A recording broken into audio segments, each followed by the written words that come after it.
40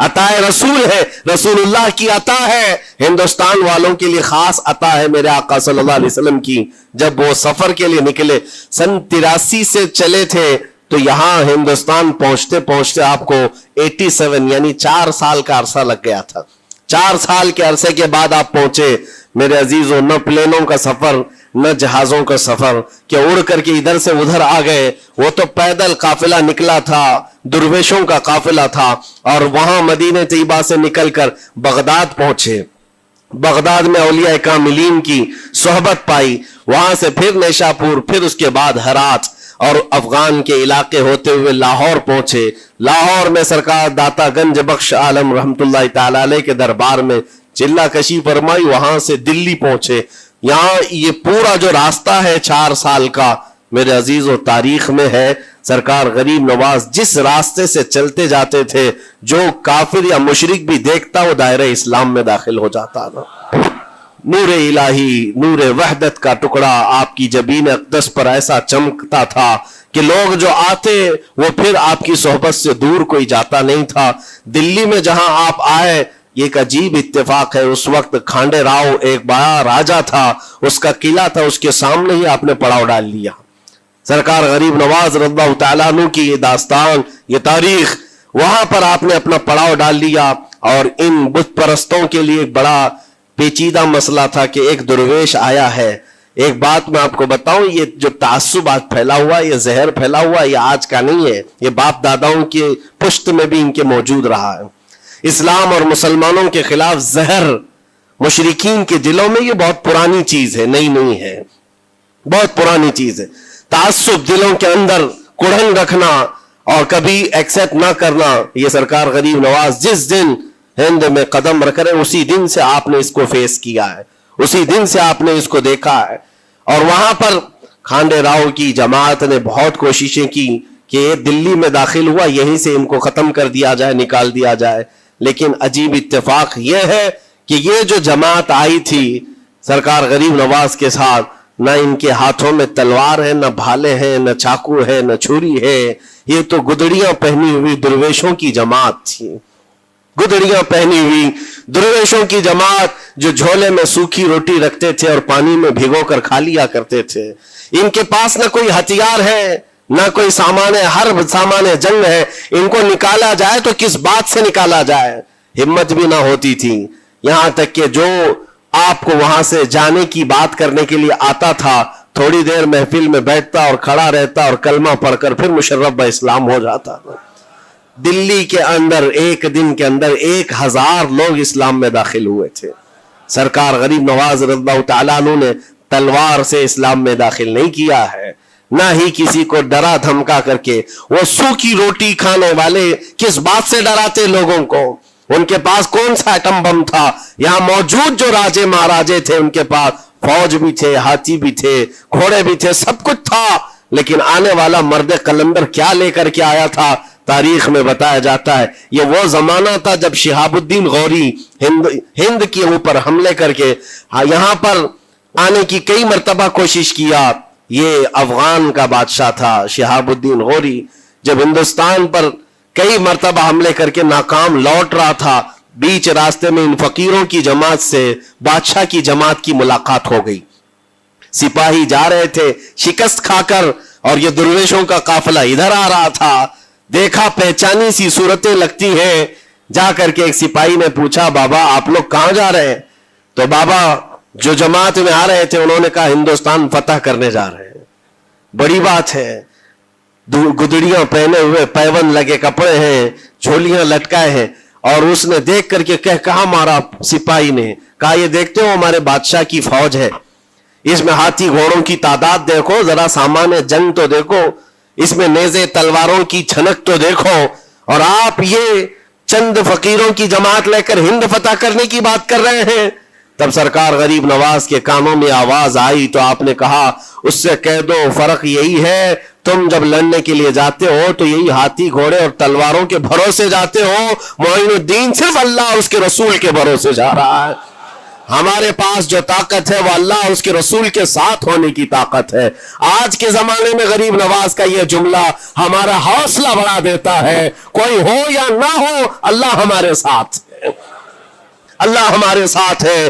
حالات جتنے بھی بدلتے جائیں لیکن میرے عزیزو اللہ حی و قیوم ہر چیز کو دیکھ رہا ہے, اس سے کوئی چیز غافل نہیں ہے. بعض لوگوں نے یہ شوشے چھوڑنا شروع کر دیے کہ اب ان کا مستقبل کیا ہوگا, اب ان کا فیوچر کیا ہوگا, نئی حکومتیں آئیں گی, نیا نظام آئے گا, اب تمہاری نہ مسجدوں کی خیر ہے, نہ میناروں سے آواز آئے گی, نہ تمہاری اذانوں کا اور نہ ہی تمہارے نمازوں کا کچھ فیوچر ہے. یہ سب باتیں ان لوگوں کے ذریعے سے آ رہی ہے جو کسی کے فضلہ خار ہیں یا کسی کے الیکشن کے پیسے کھائے ہوئے لوگ ہیں. میں کہتا ہوں جو سچا مومن ہے وہ اس بات پر عہد کرتا ہے کربلا کی سرزمین پر بھی اذان کی آواز بند نہ ہو سکی تھی, جہاں بہتا خون بھی بتا رہا تھا اسلام زندہ ہوتا ہے ہر کربلا کے بعد.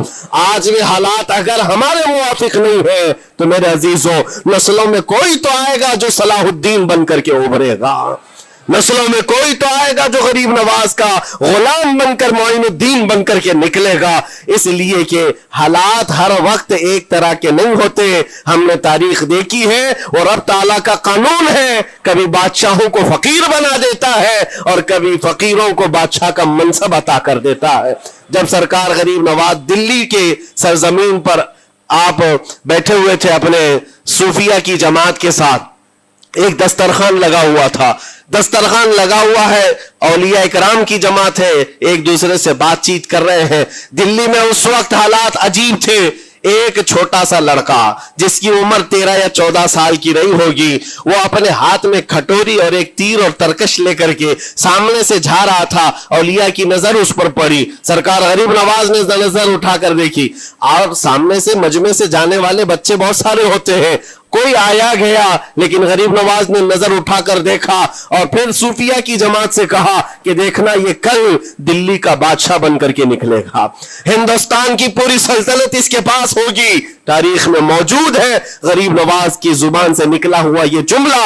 وہ لڑکا کوئی اور نہیں تھا, سلطان شمس الدین التمش, جو ہندوستان کا طاقتور بادشاہ بن کر کے نکلا تھا. ہاں وہ جس کو چاہے نواز دے اور جس کو چاہے اٹھا دے. عزیزان گرامی وقار, ہمارے امتحان کی گھڑی چل رہی ہے. ہمارے حالات ابھی یعنی بیک کی طرف اگر جا رہے ہیں تو اس کا مطلب یہ نہیں ہے کہ ختم ہو گئے. ہم یہ دیکھتے رہیں گے اور رب تعالیٰ کی مدد کا انتظار بھی کریں گے. ہمارے ساتھ جو کچھ بھی ظلم ہو یا ناانصافی ہو, ہر ایک چیز کے لیے ہم اتنا ہی کہتے ہیں یہ وقت بھی گزر جائے گا, رات ہمیشہ نہیں ہوتی, صبح کا اجالا ضرور آئے گا, صبح کا اجالا آئے گا. عزیزان گرامی وقار, سرکار غریب نواز رضی اللہ تعالیٰ عنہ کا وہ جملہ یاد رکھو, ہم اللہ اور اس کے رسول کے بھروسے جیتے ہیں, اللہ اور اس کے رسول کے بھروسے جیتے ہیں. طاقتیں قوتیں یا تخت و تاج ہمارے مخالف ہو جائے تو یہ نئی بات نہیں ہے, اسلام کے ساتھ یہ ہر بار ہوتا رہا ہے, اس سے پہلے بھی ہوا ہے. حالات ہمارے مخالف رہے.